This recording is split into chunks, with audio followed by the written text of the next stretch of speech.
How to edit your community name. So hey guys, welcome to this tutorial. In this tutorial I'll be guiding you through the easy and simple steps on how you can change or edit the name of your team's community.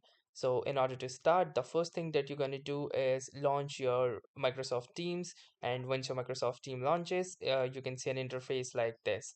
Now in this particular interface you can see the communities tab over here on the left side, on the left tab. So simply click onto this communities tab and it will show you all of the communities that you are a part of.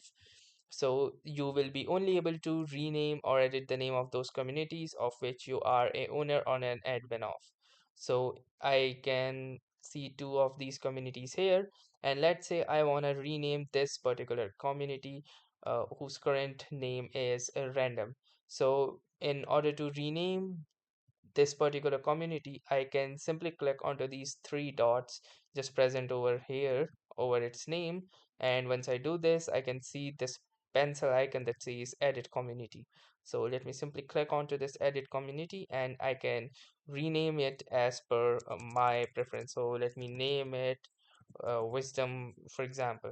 Now once I have renamed this, I can simply click onto the save button and just wait for the changes to get applied, and now you can see that instead of random, this community has been successfully renamed to wisdom.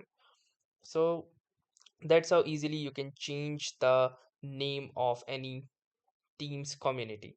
So that was all for this tutorial. Thanks for watching and have a nice day.